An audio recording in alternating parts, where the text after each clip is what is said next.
श्री शिवाय नमस्तुभ्यम। हर हर महादेव। माता बहनों, आप सभी लोग जानते हैं कि 27 जुलाई 2026 के दिन आषाढ़ महीने की सबसे बड़ी सोमवार को त्रयोदशी तिथि पड़ रही है। तो इस दिन का महत्व बहुत ही ज़्यादा बड़ा हो जाता है। इसलिए आप लोगों को इस दिन 3 पीले कनेर के फूल वाला उपाय जरूर करना चाहिए। इस उपाय को मैं बहुत अच्छे से समझाने वाला हूँ। तो माता बहनों, उपाय को आपको कैसे करना है, कब करना है, कहाँ पर करना है और उपाय को करते समय आपको किन किन बातों का ध्यान रखना है, ये सारी जानकारी हम आपको इस वीडियो में देंगे।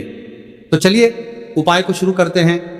देखिए, ये दिन इतना खास होता है, इतना महत्वपूर्ण होता है। देखा गया है कभी कभी बड़े बड़े पूजा पाठ अनुष्ठान से जो मनोकामना पूर्ण नहीं होती है, वह 27 जुलाई सोमवार त्रयोदशी तिथि के दिन एक छोटे से उपाय करने से ही आपकी मनोकामना पूर्ण हो जाती है। और बहुत सारे लोगों ने इस उपाय को किया भी है और उनको इस उपाय को करने का फल भी जरूर मिला है। अगर आप लोग भी इस उपाय को 27 जुलाई 2026 आषाढ़ महीने के सबसे बड़ा सोमवार त्रयोदशी तिथि के दिन करना चाहते हैं, तो आप इस उपाय को पहले अच्छे से समझ लेना, सुन लेना, उसके बाद करना। आपको इस उपाय का फल जरूर मिलेगा और इस उपाय को करने से आपके घर में चाहे किसी भी प्रकार की दुख और समस्या क्यों ना चल रही हो, आपको उसका कारण भी नहीं पता है कि भाई ये समस्या किस कारण से चल रही है। उसका कुछ भी कारण हो सकता है, जैसे पितृदोष हो सकता है या किसी भी तरह का मंगल दोष भी हो सकता है, और भी बहुत तरह के दोष होते हैं, कुछ भी हो सकता है। पर आपको इस उपाय को करने के लिए अपने दोष को पता लगाने की भी जरूरत नहीं है। बस 27 जुलाई सोमवार त्रयोदशी तिथि के दिन इस 3 कनेर के फूल वाला उपाय आप लोगों को जरूर कर लेना है। तो माता बहनों, अब हम समझते हैं इस वाले उपाय को हमें करना किस समय है। तो सबसे पहली बात दोस्तों, हम समझते हैं कि ये 3 कनेर के फूल वाला उपाय करना किसको है। तो देखिए, यहाँ पर सीधी सी बात है कि ये 3 कनेर के फूल वाला जो उपाय है, ये किस लिए किया जा रहा है। ये मनोकामना को पूर्ण करने के लिए किया जा रहा है, या आपके जीवन में जो दुख और परेशानियां हैं उनको दूर करने के लिए किया जा रहा है, या आपका कोई बड़ा काम है जो कि नहीं हो पा रहा है, आप उसके लिए इस उपाय को कर सकते हो। तो सीधी सी बात यह है कि आप अपनी किसी भी प्रकार की मनोकामना के लिए इस वाले उपाय को कर सकते हो। तो ये उपाय वह व्यक्ति कर सकता है जिस व्यक्ति को अपनी किसी भी प्रकार की मनोकामना भगवान शिव जी से पूर्ण करवानी हो। और अगर कोई भी माताएं बहनें जो हैं अपने घर की सुख और शांति के लिए, घर में धन समृद्धि को बढ़ाने के लिए ये वाला उपाय करना चाहती हैं, तो घर की जो बड़ी माताएं बहनें होगी वो इस 3 कनेर के फूल वाले उपाय को विशेष रूप से करें।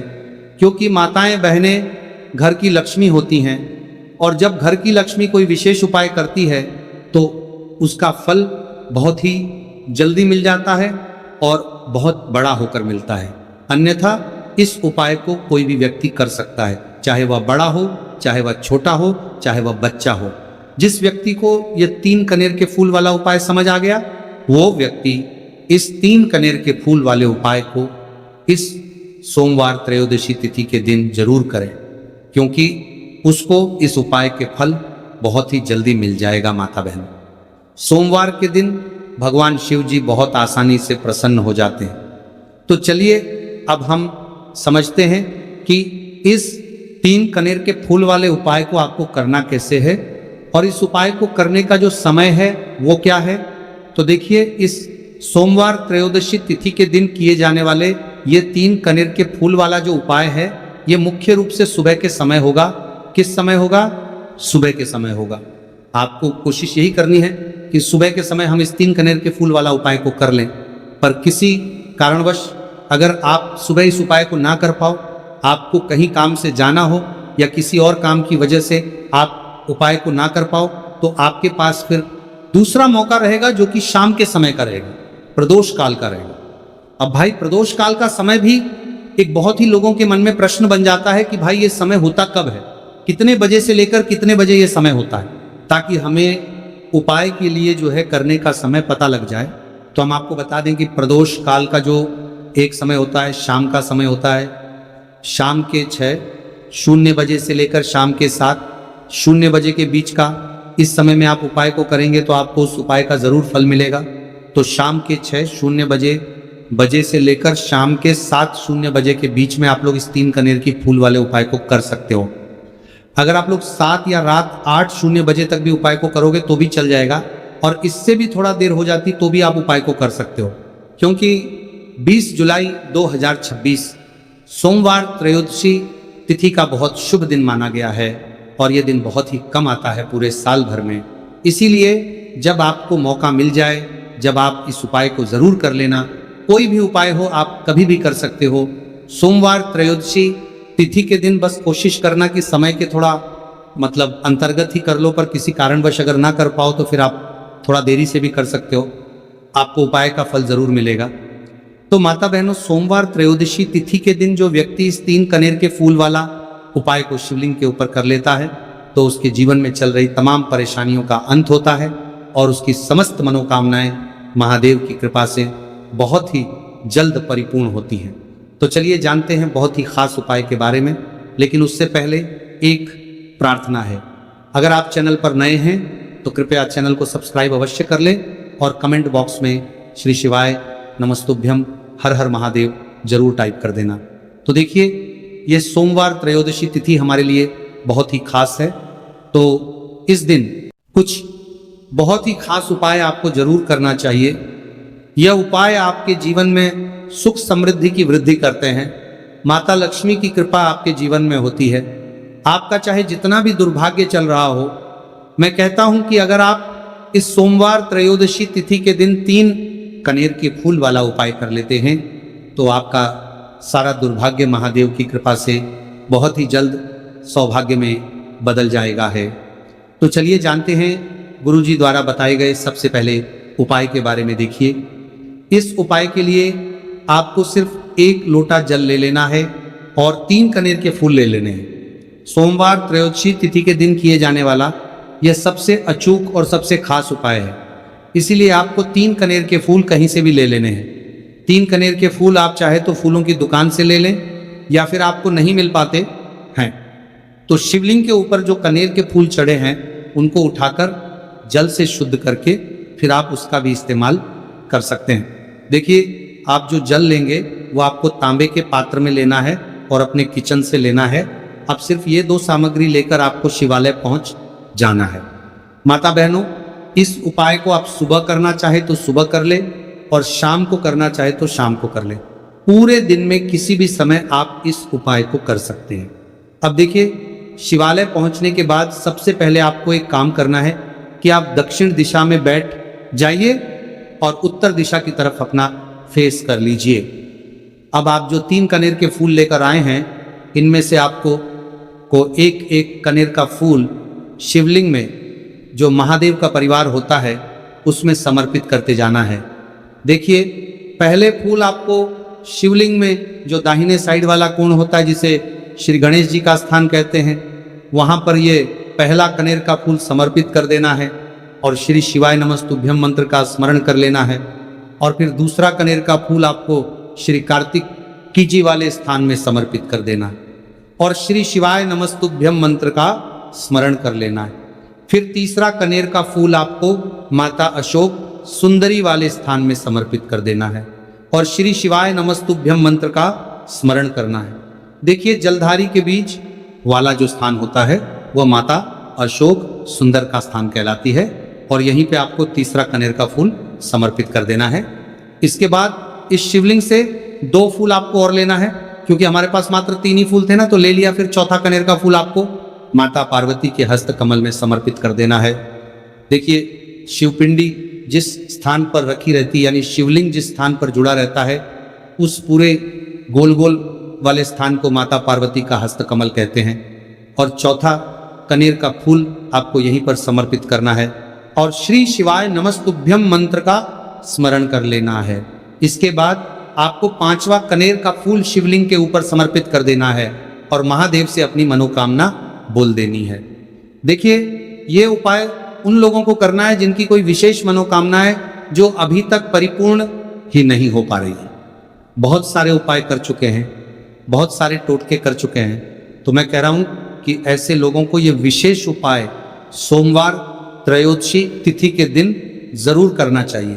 पांचवा, फूल समर्पित करते हुए यानी शिवलिंग के ऊपर रखते हुए आपको अपनी मनोकामना बोल देनी है और यह फूल शिवलिंग के ऊपर समर्पित कर देना है।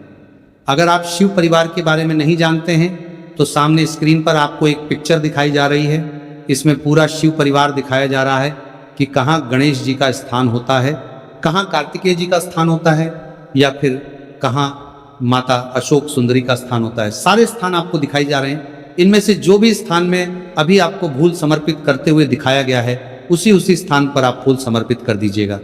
अब इसके बाद आप जो एक लोटा जल लेकर आए उसको पहले श्री गणेश जी वाले स्थान में थोड़ा सा समर्पित कर दीजिए और श्री शिवाय नमस्तुभ्यम मंत्र का स्मरण कर लीजिए। फिर थोड़ा सा जल आप श्री कार्तिकेय जी वाले स्थान में समर्पित कर दीजिए और श्री शिवाय नमस्तुभ्यम मंत्र का स्मरण कर लीजिए। फिर थोड़ा सा जल आप माता अशोक सुंदरी वाले स्थान में समर्पित कर दीजिए और श्री शिवाय नमस्तुभ्यम मंत्र का स्मरण कर लीजिए। फिर थोड़ा सा जल आप माता पार्वती के हस्त कमल में समर्पित कर दीजिए और श्री शिवाय नमस्तुभ्यम मंत्र का स्मरण कर लीजिए। इसके बाद बचा हुआ पूरा जल आप शिवलिंग के ऊपर लगातार समर्पित करते जाइए तथा शिव महापुराण के मूल मंत्र श्री शिवाय नमस्तुभ्यम का कम से कम 21 बार स्मरण कर लीजिए। शिवलिंग के ऊपर जल समर्पित करते हुए आपको कम से कम 21 बार श्री शिवाय नमस्तुभ्यम मंत्र का स्मरण करना है। जो भी व्यक्ति इस सोमवार त्रयोदशी तिथि के दिन इस उपाय को कर लेता है तो उसकी मनोकामना महादेव की कृपा से बहुत ही जल्द परिपूर्ण हो जाती है। तो इस विशेष उपाय को आप जरूर करिएगा। अब जानते हैं दूसरे खास उपाय के बारे में। यह उपाय भी आपके लिए बहुत ही खास होने वाला है तथा आपकी सारी समस्याओं को समाप्त करने वाला है। देखिए, इस उपाय के लिए आपको सबसे पहले एक लोटा जल ले लेना है। तांबे के पात्र में आपको अपने किचन से जल ले लेना है। इसी के साथ आपको ले लेना है 11 चावल का दाना। चावल का दाना कहीं से टूटा हुआ नहीं होना चाहिए, खंडित नहीं होना चाहिए। फिर इसी के साथ आपको ले लेना है एक सफेद रंग का फूल। ये सफेद रंग का फूल महादेव को अत्यधिक प्रिय होता है और यही आपके सारे कार्यों को सफल करेगा, आपके सारे मनोरथ को पूरा करेगा। इसीलिए आपको एक सफेद रंग का फूल ले लेना है और सबसे आखिर में आपको ले लेना है 3 बेलपत्र। अब ये सारी सामग्री लेकर आपको पहुंच जाना है शिवालय। देखिए, इस उपाय को भी अगर आप शाम को करें तो आपके लिए बहुत ही विशेष होगा, क्योंकि शाम को प्रदोष काल के समय साक्षात महादेव शिवलिंग में वास करते हैं। तो अगर आप शाम को प्रदोष काल के समय में करेंगे तो आपके लिए सर्वोत्तम होगा। लेकिन बहुत से ऐसे शिवालय होते हैं जिनमें शाम के समय में जल समर्पित नहीं करने दिया जाता है। तो ऐसी स्थिति में फिर आप पूरे दिन में किसी भी समय कर सकते हैं। अब देखिए, शिवालय पहुंचने के बाद आपको ये सामग्री एक एक करके शिवलिंग के ऊपर समर्पित करते जाना है। सबसे पहले आप 21 चावल का दाना शिवलिंग के ऊपर समर्पित करिए। श्री शिवाय नमस्तुभ्यम मंत्र का स्मरण करिए। फिर आप जो एक सफेद रंग का फूल लेकर आए हैं उसको शिवलिंग के ऊपर समर्पित करिए और श्री शिवाय नमस्तुभ्यम मंत्र का स्मरण करिए। फिर इसके बाद आप जो 3 बेलपत्र लेकर आए हैं उसको भी शिवलिंग के ऊपर समर्पित कर दीजिए और श्री शिवाय नमस्तुभ्यम मंत्र का स्मरण करते हुए आपके जीवन का जो भी कार्य बना है, नहीं रहा है, आप अपना कोई कार्य सफल करना चाहते हैं।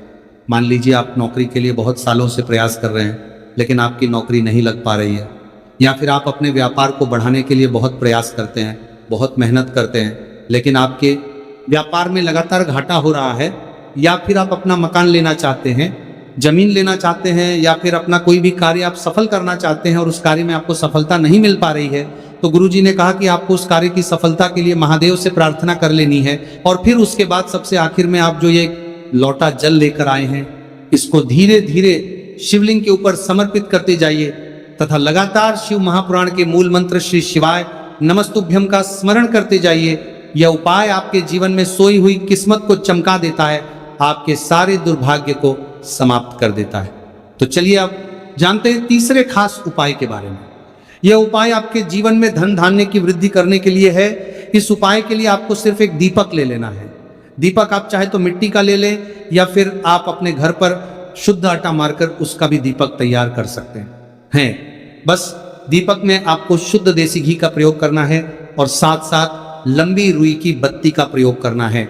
लंबी रुई की बत्ती का प्रयोग हम लोग अपने जीवन में धन धान्य की वृद्धि के लिए करते हैं, अपने जीवन में व्यापार को बढ़ाने के लिए करते हैं तथा अपने वंश को बढ़ाने के लिए करते हैं। इसी के साथ आपको थोड़े से चावल के दाने ले लेने हैं और ये सारी सामग्री लेकर आपको पहुंच जाना है किसी भी बेलपत्र के वृक्ष के नीचे।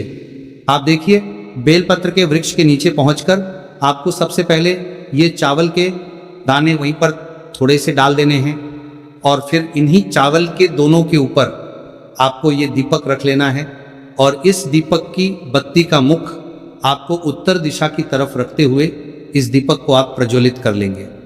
दीपक प्रज्वलित करने के बाद आपको कम से कम 11 बार या 21 बार या 108 बार श्री शिवाय नमस्तुभ्य का स्मरण कर लेना है तथा महादेव से और माता पार्वती से प्रार्थना कर लेने की, मेरे जीवन में जो धन की समस्या चल रही है, मेरे जीवन में जो दुर्भाग्य बना हुआ धन की वजह से मैं अपना कोई कार्य नहीं कर पा रहा हूं, धन की वजह से जो भी आपके जीवन में समस्या चल रही है उसको दूर करने की महादेव से और माता पार्वती से प्रार्थना करते हुए फिर आप वापस अपने घर आ जाइए। गुरुजी अपनी शिव महापुराण की कथा में बता चुके हैं कि जो भी व्यक्ति सोमवार इस दीपक को प्रज्वलित करना प्रारंभ कर देता है तो सिर्फ 3 या 5 सोमवार ही इस उपाय को करने के बाद उसके जीवन में कहीं ना कहीं से धन धान्य की प्राप्ति जरूर होती है और उसकी सारी आर्थिक समस्याओं का अंत होता है। तो दोस्तों, ये थे पूज्य गुरुजी द्वारा बताए गए कुछ बहुत ही खास उपाय। अगर आपको जानकारी अच्छी लगी हो तो वीडियो लाइक और चैनल को सब्सक्राइब करें। मिलते हैं फिर एक नए वीडियो के साथ। श्री शिवाय नमस्तुभ्यम। इस वीडियो में दिखाई गई कथा केवल धार्मिक प्रेरणा के लिए इसमें प्रयोग की गई आवाज कृत्रिम AI जनरेटेड है और इसका उद्देश्य किसी भी व्यक्ति की नकल करना नहीं है।